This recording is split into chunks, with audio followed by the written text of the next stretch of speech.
विद्यार्थी मित्र, आशययुक्त अध्यापन पद्धती मराठी या विषयाच्या 1.4 या सब पॉईंटमध्ये आज आपण आशययुक्त अध्यापन पद्धतीची वैशिष्ट्ये लक्षात घेणार आहोत. ही वैशिष्ट्ये लक्षात घेताना सर्वात पहिलं वैशिष्ट्य असं लक्षात येतं की आशययुक्त अध्यापन पद्धतीमध्ये आशय आणि अध्यापन पद्धती यांचे अर्थपूर्ण एकत्रीकरण केले जाते. अशा संदर्भाची व्याख्या आपण पाहिलेली तुम्हाला मागच्या काही व्हिडिओमध्ये लक्षात असेल.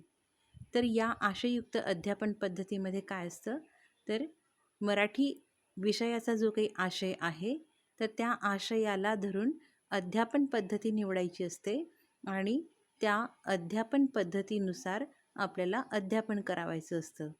तर या ठिकाणी आशय आणि अध्यापन हे जे काही दोन गोष्टी आहेत तर यांचं अतिशय अर्थपूर्ण असं एकत्रीकरण झालेलं असतं. म्हणून हे जे काही वैशिष्ट्य आहे हे प्रकर्षाने यामध्ये जाणवतं. तर एकंदरीत ह्या दोन जरी गोष्टी वेगळ्या वेगळ्या दिसत असल्या तरीसुद्धा असं समरस होणं किंवा आशय आणि अध्यापन या दोन वेगळ्या गोष्टी नाहीच आहे असं सुंदर प्रकारे एकत्रीकरण जे आहे तर ते आशययुक्त अध्यापन पद्धतीमध्ये आपल्याला वैशिष्ट्यपूर्ण असं लक्षात येतं. दुसरं वैशिष्ट्य या ठिकाणी सांगितलेलं आहे ते म्हणजे आशययुक्त अध्यापन पद्धतीमध्ये संरचनेचा अभ्यास केला जातो. मराठी विषय जो आहे तर या मराठी विषयाची जी काही संरचना आहे तर त्या संरचनेचा आशययुक्त अध्यापन पद्धतीमध्ये अभ्यास केला जातो. तर मराठी विषयाची संरचनाची जी काही आहे ही नेमकी कशी आहे हे आपल्याला पुढच्या व्हिडिओमध्ये आपण लक्षात घेणार आहोतच, पण या ठिकाणी सांगायला हरकत नाही. तर संपूर्ण मराठी विषयाचा जो काही अभ्यास आहे तर तो एका दृष्टिक्षेपामध्ये सांगणारी जी काही आकृती आहे किंवा चित्र आहे त्याला आपण संरचना असं म्हणतो. मग मराठीचे शिक्षक जो धडा विद्यार्थ्यांना शिकवणार आहेत तर त्या धड्याचं या मराठी विषयाच्या संरचनेमध्ये नेमकं स्थान कुठे आहे किंवा मग तो धडा या संरचनेमध्ये नेमका कोणत्या ठिकाणी आलेला आहे तर हे आपल्याला या संरचनेमध्ये कसं लक्षात घ्यायचं याचा अभ्यास आशययुक्त अध्यापन पद्धतीमध्ये केलेला असतो. आणि म्हणूनच आशययुक्त अध्यापन पद्धती ही महत्त्वाची का आहे किंवा ही वैशिष्ट्यपूर्ण का आहे तर ते आपल्याला या दृष्टिकोनातनं लक्षात येतं. यानंतर तिसरी आणि खूप महत्त्वाचं वैशिष्ट्य या ठिकाणी लक्षात येतं की आशययुक्त अध्यापन पद्धतीमध्ये केवळ कोणत्याही एका पद्धतीने हा भाग शिकवायचा नाही आहे किंवा नुसतं आशय आणि अध्यापन यांचं अर्थपूर्ण एकत्रीकरण आहे असंच नाही आहे. तर त्याच्यासोबतच या ठिकाणी काय म्हटलेलं आहे की अभ्यासक्रम, पाठ्यक्रम आणि पाठ्यपुस्तक यातील सुसंगती लक्षात घेणारं हे वैशिष्ट्य आशययुक्त अध्यापन पद्धतीचं आहे. या ठिकाणी या तीन गोष्टी आहेत, अभ्यासक्रम, पाठ्यक्रम आणि पाठ्यपुस्तक. तर आपल्याला काय लक्षात येतं की कोणताही विषय असेल तर त्या विषयाच्या संदर्भात अभ्यासक्रमाची काही उद्दिष्टे असतात. तसंच मराठी विषयाची सुद्धा अभ्यासक्रमाची उद्दिष्टे आहेत. ही अभ्यासक्रमाची उद्दिष्टे विशिष्ट वयोगटाला लक्षात घेऊन विशिष्ट शालेय स्तरानुसार ही निश्चित केलेली असतात आणि त्यानुसार मग पाठ्यक्रमाची निर्मिती झालेली असते. तर या पाठ्यक्रमाला धरून पाठ्यपुस्तक जे काही आहे तर त्या पाठ्यपुस्तकाची म्हणजे या पाठ्यपुस्तकात नेमका कोणता आशय आला पाहिजे तर ते लक्षात घेतलं जातं. आणि म्हणूनच आशययुक्त अध्यापन पद्धतीमध्ये आपण जरी एखादी वर्गाचा धडा शिकवत असलो तरीसुद्धा आपल्याला तो धडा पाठ्यक्रमामध्ये का आलेला आहे किंवा मग तो आणण्यामागे अभ्यासक्रमाची उद्दिष्टे कोणती आहे याचा अभ्यास आशययुक्त अध्यापन पद्धतीमध्ये केला जातो. म्हणून हे महत्त्वाचं वैशिष्ट्य या ठिकाणी आपल्याला लक्षात येतं. यानंतरचं चौथं वैशिष्ट्य असं दिसतं की आशययुक्त अध्यापन पद्धतीमध्ये आशय विश्लेषणाच्या तंत्रांना विशेष असं महत्त्व आहे किंवा आशय विश्लेषणाचा अभ्यासही आशययुक्त अध्यापन पद्धतीमध्ये केला जातो.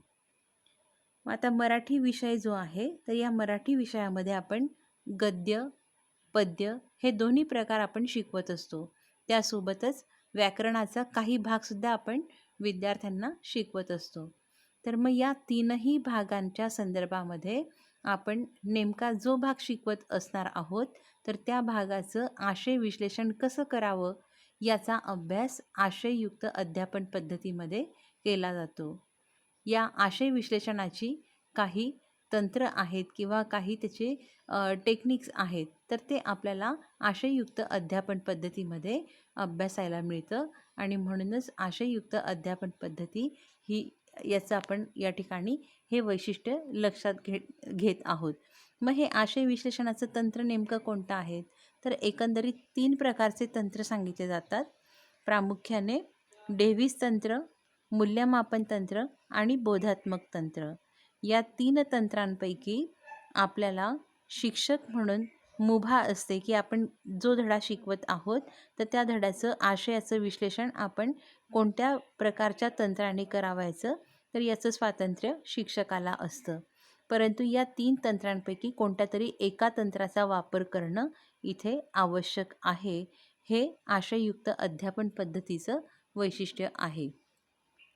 यानंतर 5व्या क्रमांकाचं वैशिष्ट्य लक्षात येतं, ते म्हणजे अध्यापन शास्त्रीय विश्लेषण. जसं आपण आशयाचं विश्लेषण करणार आहोत, तसंच इथे अध्यापनाचं सुद्धा विश्लेषण करावयाचं आहे. मग अध्यापनाचं विश्लेषण म्हणजे नेमकं काय?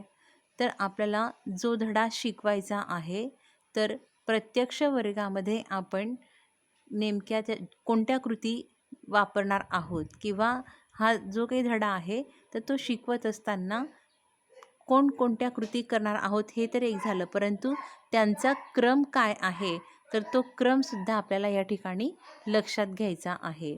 तर एकंदरीत अशा दृष्टिकोनातनं आपल्याला आशययुक्त अध्यापन पद्धतीमध्ये केवळ आशय विश्लेषणच नाही, तर अध्यापनशास्त्रीय विश्लेषणाचा देखील अभ्यास करावयाचा असतो. याच्यासोबतच गाभा घटक आणि मूल्य यांचाही अभ्यास आशययुक्त अध्यापन पद्धतीमध्ये केला जातो. या आशययुक्त अध्यापन पद्धतीमध्ये या अध्यापनशास्त्रीय विश्लेषणानंतर पुढचा जो काही भाग येतो तो म्हणजे गाभा घटक आणि मूल्य यांना महत्त्व.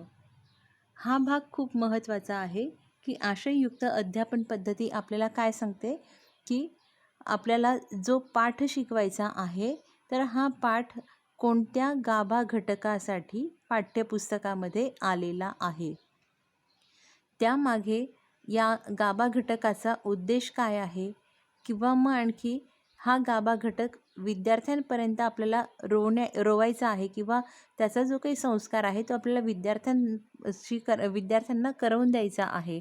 आणि म्हणून त्या दृष्टिकोनातनं आपल्याला त्या आशयाचा म्हणजे तो जो आशय आहे तो विद्यार्थ्यांना तशा स्वरूपामध्ये मांडायचा आहे. लेखकाने किंवा कवीने जी कविता सांगितली असेल किंवा धडा मांडलेला असेल, त्यांचं मत तर या ठिकाणी आपल्याला स्पष्ट करायचं आहेच, परंतु त्यासोबतच ज्या गाभा घटकाला धरून हा पाठ आलेला आहे, तर त्या गाभा घटकाच्या संदर्भात सुद्धा शिक्षकांनी त्यावेळी विद्यार्थ्यांना त्याचं महत्त्व पटवून द्यायचं आहे. यासोबतच आणखी आपल्याला काय लक्षात येतं की ही जी काही मूल्य आहेत, तर ही मूल्य म्हणजेच काय, तर संस्कार. विद्यार्थ्यांवरती आपण विविध प्रकारचे संस्कार करणार आहोत, तर या संस्काराच्या दृष्टिकोनातूनही आशययुक्त अध्यापन पद्धतीमध्ये आपल्याला मूल्य जी आहेत ती रोवायची आहे. मग जसे 10 गाभा घटक आपल्या अभ्यासक्रमाच्या संदर्भातले आहेत, तर तसेच त्या 10 गाभा घटकांना धरून महाराष्ट्र शासनाने शालेय अभ्यासक्रमामध्ये 10 मूल्य सांगितलेली आहेत. ती मूल्य कोणकोणती आहेत, तर ती आपल्याला आणखी नवीन एका व्हिडिओमध्ये लक्षात घ्यावायची आहे. परंतु ह्या ठिकाणी काय लक्षात घ्यायचं आहे की आशययुक्त अध्यापन पद्धतीच्या वैशिष्ट्यांमध्ये आपण गाभा घटक आणि मूल्य यांचाही विचार करीत असतो. आणि शेवटचं पण खूप महत्त्वाचं असं वैशिष्ट्य की आशययुक्त अध्यापन पद्धतीमध्ये ज्ञानाच्या प्रतिरूपणांचा देखील विचार केलेला आहे. मग आता ज्ञानाची प्रतिरूपणं म्हणजे नेमकं काय, तर आपण विद्यार्थ्यांना विविध प्रकारचे नवीन शब्द असतील किंवा वाक्प्रचार आहे, हे विद्यार्थ्यांना समजावून सांगत असतो. मग हे समजावून सांगण्यासाठी विविध प्रकारच्या पर्यायी शब्दांचा आपण वापर करतो. किंवा मग बऱ्याचदा आपण एखादी वाक्प्रचार त्यांना सांगत असणार, तर त्याचा अर्थ आपण लगेच न सांगता आपण त्याच्यासाठी काय करतो, तर वाक्यात उपयोग करतो.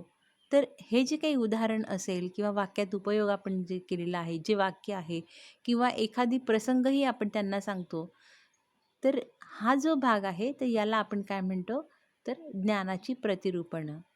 मग फक्त नवीन शब्द किंवा वाक्प्रचारांसाठीच का? तर नाही.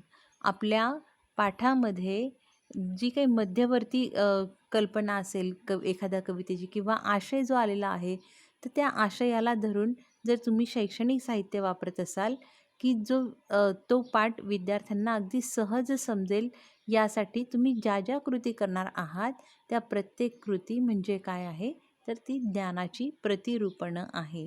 तुम्ही वेळोवेळी उदाहरण वापरतात.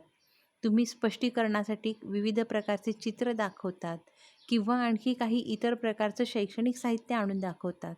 तर हे सर्व काय आहे, तर ही ज्ञानाची प्रतिरूपणं आहेत. तर आशययुक्त अध्यापन पद्धतीचं हे महत्त्वाचं वैशिष्ट्य आहे. तर एकंदरीत आपल्याला या ठिकाणी काय लक्षात येतं, की आशययुक्त अध्यापन पद्धतीमध्ये एकच महत्त्वाचा उद्देश लक्षात येतो, तो म्हणजे की हा जो पाठ आपण विद्यार्थ्यांना शिकवत आहोत, तर हा शिकवण्यामागचा उद्देश काय आहे आणि तो विद्यार्थ्यांपर्यंत 100% कसा पोहोचेल, याचा पूर्णपणे प्रयत्न हा आशययुक्त अध्यापन पद्धतीमध्ये केला जातो. तर अशा स्वरूपाची ही जी काही आशययुक्त अध्यापन पद्धती आहे, तर ही आपल्याला वैशिष्ट्यपूर्ण आहे असं या ठिकाणी लक्षात येतं.